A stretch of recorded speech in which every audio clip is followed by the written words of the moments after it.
পরিশ্রম আপনাকে খাবার দেবে, কিন্তু আপনার মস্তিষ্ক আপনাকে রাজত্ব দেবে। এই কথাটি শুধু একটি লাইন নয়, এটি একটি দর্শন, একটি সত্য, একটি বিপ্লব, যা আপনার জীবনকে সম্পূর্ণ বদলে দিতে পারে।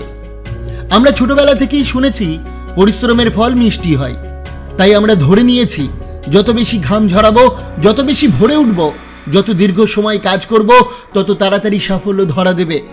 এটাই নাকি সাফল্যের মূল মন্ত্র। কিন্তু একবার ভাবুন তো, যদি কেবলমাত্র ঘাম ঝরানোই সাফল্যের চাবিকাঠি হতো, তাহলে রিক্সা চালক, ইটভাটার শ্রমিক, নির্মাণ শ্রমিক তারাই তো হতেন পৃথিবীর সবচেয়ে ধনী মানুষ।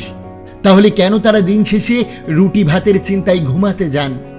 কেন তাদের ঘরে নেই বিলাসবহুল গাড়ি, শান্তিপূর্ণ জীবন আর নিরাপত্তা? অন্যদিকে কিছু মানুষ যারা দিনে মাত্র ৩-৪ ঘন্টা কাজ করেন, তাও দামি এয়ার কন্ডিশনের অফিসে বসে, তারা ছুটি কাটান প্রাইভেট জেটে, তারা গল্ফ খেলেন রাজকীয় ক্লাবে, তাদের জীবনে নেই পরিশ্রমের ঘাম, আছে কেবল পরিকল্পনার দীপ্তি। এটাই কি ভাগ্যের খেলা? না বন্ধুরা, এটা চিন্তার খেলা।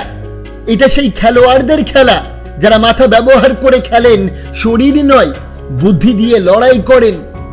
যতই আপনি দিনরাত হাড় ভাঙা খাটুনি খাটেন না কেন, যদি আপনার মধ্যে বুদ্ধিবৃত্তিক জ্ঞান না থাকে, যদি আপনি না বোঝেন অর্থ কোথা থেকে আসে, কিভাবে তৈরি হয়, তাহলে আপনি সারা জীবন শুধু টিকে থাকবেন, সার্ভাইভ করবেন, কিন্তু কখনো লাইফ ট্রান্সফর্ম করতে পারবেন না। এই বাস্তব জীবনে দুই ধরনের পথ আছে।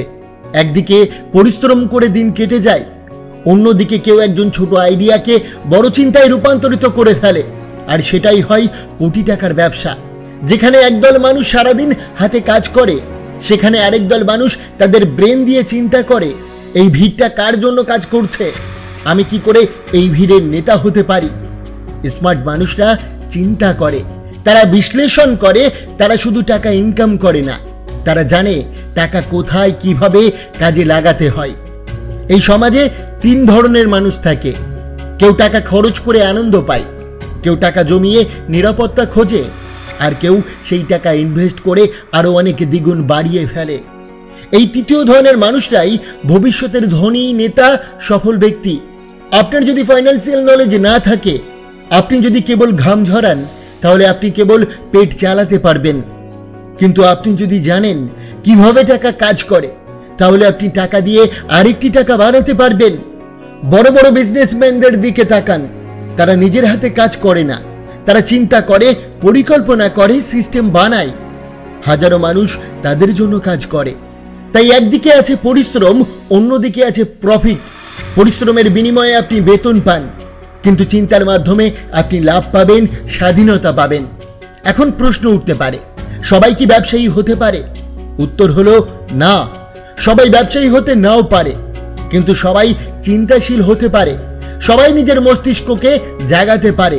সবাই নিজের ভবিষ্যৎকে পরিবর্তন করার জন্য আজ থেকেই একটি নতুন সিদ্ধান্ত নিতে পারে। প্রতিদিন সকালে নিজেকে জিজ্ঞাসা করুন, আমি কি কেবল অন্য কারো স্বপ্ন পূরণ করছি? আমি কি আমার সময় বিক্রি করছি? নাকি আমি আমার সময়কে কাজে লাগিয়ে ভবিষ্যৎ গড়ে তুলছি? আপনি যখন চিন্তা করবেন, তখন আপনার ব্রেন জেগে উঠবে, আর যখন ব্রেন জেগে উঠবে, তখন টাকা, সুযোগ, সাফল্য সবই আপনাকে খুঁজে নেবে। পরিশ্রম করলে আপনি খাবার পাবেন, কিন্তু চিন্তা করলে আপনি রাজত্ব পাবেন। এটাই সত্যিকারের বাস্তবতা। এটাই সেই সত্য যেটা যদি আপনি আজ হৃদয় দিয়ে বুঝতে পারেন, তাহলে আপনার জীবন বদলাতে শুরু করবে এখনই, এই মুহূর্তে। এখন সিদ্ধান্ত আপনার। আপনি কি কেবল একজন শ্রমিক হয়ে সারা জীবন কাটাবেন, নাকি একজন চিন্তাশীল মানুষ হয়ে নিজের ভাগ্য নিজেই গড়বেন? হাত দিয়ে কাজ করে আপনি খাবার পাবেন, কিন্তু ব্রেন দিয়ে কাজ করে আপনি ভবিষ্যৎ পাবেন, সম্মান পাবেন, স্বাধীনতা পাবেন। এখনই ঠিক করুন আপনি কোন পথ বেছে নেবেন, পরিশ্রমের নাকি চিন্তার। এ বিষয়ে একটা ছোট গল্প বলি, শুনুন। এক গ্রামে থাকতো 2 ভাই, রামু ও শ্যামু। দুজনেই খুব গরিব, দিন মজুরের কাজ করত। সকালে উঠেই মাঠে যেত, সারাদিন রোদে খাটতো, আর রাতে খালি পেটেই ঘুমিয়ে যেত। কিন্তু একটা জায়গা থেকে দুজনের পথ আলাদা হয়ে গেল। রামু বিশ্বাস করত, দিনরাত খাটলে একদিন না একদিন ঈশ্বর পুরস্কার দেবেই। সে প্রতিদিন সূর্য ওঠার আগেই কাজে বেরিয়ে যেত, সারাদিন জমিতে কাজ করত, ঘাম ঝরাতো, ক্লান্ত শরীরে ঘরে ফিরত। বছর কাটতে লাগলো, কিন্তু তার জীবন একই রকম রইল, অভাব, পরিশ্রম, ভাঙা ঘর আর আশাহীনতা। অন্যদিকে শ্যামু ছিল একটু আলাদা। সে ভাবল, শুধু ঘাম ঝরালেই তো চলবে না, আমাকে বুঝতে হবে কিভাবে কাজ করলে কম সময়ে বেশি ফল পাবো। একদিন সে খেয়াল করলো, গ্রামের বেশিরভাগ কৃষক জলসেচের অভাবে ধান চাষ করতে পারবে না। শ্যামু একটি ছোট্ট বুদ্ধি খাটালো। সে একটা পাহাড়ি ঝর্ণা থেকে গ্রামের দিকে বাঁশের পাইপ দিয়ে জল আনার পরিকল্পনা করলো। প্রথমে সবাই হাসলো, বলল এইসব ভাবা কাজ নয়, চাষে নামলেই ভালো আয় হতো। কিন্তু শ্যামু রোজ একটু করে কাজ করত, কখনো পাইপ কেটে, কখনো পাহাড়ে উঠে মাপ নিয়ে। মাসের পর মাস কেটে গেল। অবশেষে একদিন গ্রামের জমিগুলোতে জল পৌঁছে গেল। এখন শ্যামু নিজের জমিতে তো চাষ করেই, সাথে অন্য কৃষকদের জমিতেও জল সরবরাহ করে টাকা ইনকাম করে। কয়েক বছরের মধ্যে সে হয়ে উঠল গ্রামের সবচেয়ে সফল ব্যক্তি। সুন্দর বাড়ি, উন্নত জীবন, সম্মান, স্বাধীনতা সব তার হাতে। রামু তখনও পরিশ্রম করে, ঘাম ঝরায়, কিন্তু একই জায়গায় ঘুরপাক খায়। এই গল্পের শিক্ষা হলো, পরিশ্রম অবশ্যই প্রয়োজন, কিন্তু কেবল ঘাম ঝরালে হবে না। চিন্তা করতে শিখুন, বুদ্ধি খাটাতে শিখুন, কাজ করুন শুধু হাতে নয়, মাথা দিয়েও।